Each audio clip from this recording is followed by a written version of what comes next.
जय श्री महाकाल, श्री शिवाय नमस्तुभ्यम। कैसे मेरे प्यारे दोस्तों, आशा करती हूँ कि आप सब लोग अच्छे और स्वस्थ होंगे। जैसे कि आप सबको पता है कि पितृपक्ष का बहुत प्यारा सा माह चल रहा था, जिसमें हमने बताए थे आपको बहुत सारे उपाय, और अभी भी कुछ दिन इसके बचे हुए हैं। लेकिन आपको पता है कि जब पितृपक्ष की अमावस्या आती है तो जो यह पितृपक्ष का माह होता है यह खत्म हो जाता है, और यह बड़ी अमावस्या भी होती है, क्योंकि इस दिन हमारे जो पितृ हैं वह पृथ्वीलोक आते हैं। उसके बाद अमावस्या के बाद वह स्वर्गलोक चले जाते हैं। ठीक है, तो इसलिए हमें यह उपाय करना है पितृपक्ष की अमावस्या तिथि को। यह बहुत ही एक छोटा सा और बहुत ही महत्वपूर्ण उपाय है। इस उपाय में सबसे पहले आपको ले लेना है एक दिया। ठीक है, आपने एक दिया ले लिया। उस दिए को लेने के बाद आपको डालना है उसमें घी गाय का हो तो बहुत अच्छा है, अगर भैंस का भी घी हो तो कोई बात नहीं है, लेकिन अगर गाय का हो तो गाय का घी आप ले। ठीक है, घी डालने के बाद आपको उसमें लगानी है 4 बत्तियाँ। 4 बत्ती लगा लेनी है। तो अब 4 बत्ती लगाने के बाद आपको चारों बत्ती नहीं जलानी है, सिर्फ एक बत्ती जलानी है। और अगर यह दीपक आप हो सके तो अपने किचन में लगाएं। अगर किचन में भी जैसे कि बताते हैं कि मटके के पास आपको दीपक लगाना चाहिए, अगर आपने मटके के पास दीपक लगाते हैं पितृपक्ष में तो वहाँ पर ना लगाएं, आप फिर इसको लगाएं अपने गेट के बाहर। ठीक है, जो आपका मेन गेट होगा उसके बाहर से दीपक को आपको लगाना है। इस दीपक में आपको क्या करना है, किस दीपक को लगाना है, आपको दाईं तरफ, यानी आपका जो गेट है, मेन गेट है, उसके दाईं तरफ, जैसे ही घर में आप एंटर करेंगे उसके दाईं तरफ आपको यह दीपक लगाना है। इस दीपक का जो मुंह होगा, मतलब यह होगा साउथ की तरफ। इस दीपक की जो बत्ती आप जिसमें मतलब बत्ती जलाएंगे उस बत्ती का मुख होना चाहिए साउथ की तरफ, यानी दक्षिण दिशा की तरफ होना चाहिए। और दीपक लगाने से पहले आपको बनाना है वहाँ पर एक स्वास्तिक। ठीक है, खाली ज़मीन पर ऐसे आपको दीपक नहीं रखना है, आपको एक स्वास्तिक बनाना है। आपने स्वास्तिक बना लिया, फिर उसके बाद आपको दीपक जलाते समय जो पितरों के जो देवता होते हैं, आर्यमा नाम सुना होगा ना आपने। मैंने कई बार अपनी वीडियो में आपको बताया कि जो पितरों के देवता होते हैं उनका नाम है आर्यमा देवता।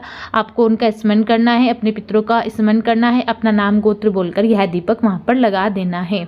यह आपको किसी भी दिन, अगर आप पितृपक्ष में लगा सकते हैं तो किसी भी दिन लगाएं तो बहुत अच्छा है, लेकिन यह उपाय आप अमावस्या को अवश्य ही करें।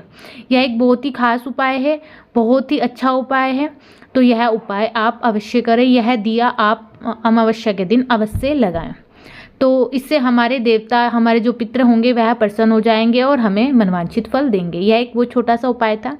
अब हम बढ़ते हैं अपने दूसरे उपाय की तरफ, लेकिन उससे पहले मैं आप सभी से अनुरोध करूंगी कि आप मेरे चैनल को सब्सक्राइब करें, ताकि आपको मेरी इस तरीके की हर नई वीडियो मिलती रहे। मेरी जो वीडियो है वह सिर्फ पंडित प्रदीप मिश्रा जी जो भी अपनी कथा में उपाय बताते हैं, मैं उनको अच्छे से सुनकर आपको समझाने की कोशिश करती हूँ। तो इसलिए आप भी उनके भक्त हैं, आप भी उनके श्रद्धालु हैं, उन पर विश्वास करते हैं, तो आप मेरे चैनल को सब्सक्राइब करें ताकि आपको उनका हर एक उपाय इस चैनल पर मिलता रहे।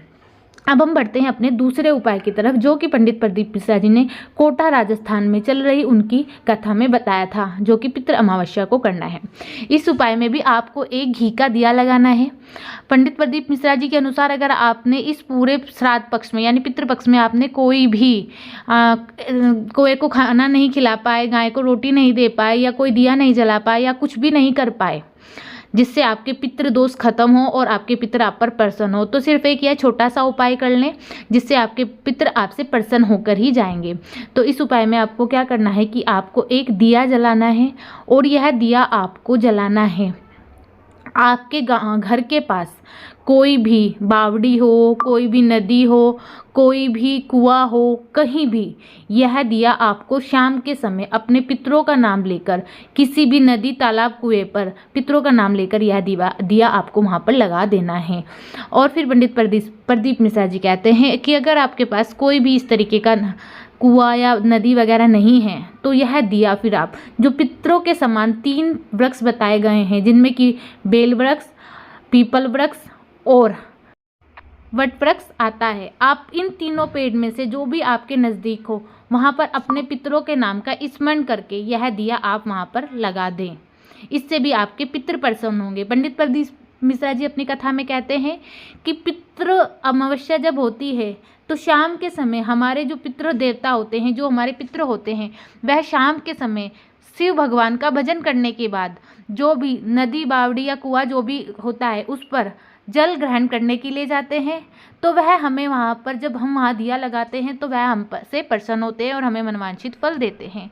तो पंडित प्रदीप मिश्रा जी ने अपनी कथा में बताया है कि इससे क्या होता है कि वह जल ग्रहण करने के बाद अपने लोक को खुशी खुशी चले जाते हैं और अपने जो भी उनके बंधु होते हैं, गृह बंधु होते हैं, जो भी उनका परिवार होता है, उसे सुख संपत्ति और संतान वृद्धि का वरदान देकर जाते हैं। तो यह उपाय भी आप अवश्य करें। अब हम चलते हैं अपने तीसरे उपाय की तरफ, जो भी हमें पितृ अमावस्या को ही करना है। इस दिन हमें फिर क्या करना है कि यह दीपक भी हमें शाम के समय ही लगाना है। अब यह दीपक, हमें एक दीपक ले लेना है, उसमें हमें एक लंबी बत्ती लगानी है। इस दीपक में सिर्फ हमें एक ही बत्ती लगानी है। एक बत्ती लगाने के बाद इसमें हमें घी डालना है, देसी घी डालना है। ठीक है, आप गाय का घी ले लें, अगर आपके घर में हो तो बहुत अच्छा है, लेकिन आपको इसमें डालना देसी घी ही है। फिर चाहे तो आप जो भी किचन में आप पानी के पीने का मटका रखते हैं, वहाँ पर दक्षिण दिशा की तरफ इस दिए का मुख करके और अपना मतलब जो भी आपके पितृ हैं उनका स्मरण करके अपना नाम गोत्र बोलकर एक दीपक आप वहाँ पर लगाएं। अगर वहाँ पर नहीं लगा सकते हैं, बाई चांस आप रसोई में नहीं मटका पीने का पानी का रखते हैं, या फिर आरओ थोड़ा ऊपर लगा हुआ है, या कोई दिक्कत है कि आप वहाँ पर नहीं लगा सकते हैं, तो जहाँ पर आपका गैस चूल्हा रखा हुआ है तो आप फिर वहाँ पर यह दीपक लगा दें। यह दीपक भी आपको दक्षिण दिशा की तरफ मुख करके ही बत्ती का आपको लगाना है। आगे बात समझ में कि घी आपको देसी घी डालना है और कोई कुछ भी नहीं डालना है, ना तिल का तेल डालना है, ना तेल डालना है, और फिर आपको गैस के पास यह दीपक लगा देना है। तो यह भी बहुत सरल सा और छोटा सा उपाय, इस उपाय को भी आप अवश्य करें। आशा करती हूँ कि आपको आज के मेरे सारे उपाय बहुत अच्छे से समझ में आए होंगे। अगर आप कोई उपाय अच्छे से नहीं समझ पाए या मैं नहीं समझा पाई हूँ तो आप मुझे कमेंट कर सकते हैं। जय श्री महाकाल, श्री शिवाय नमस्तुभ्यम।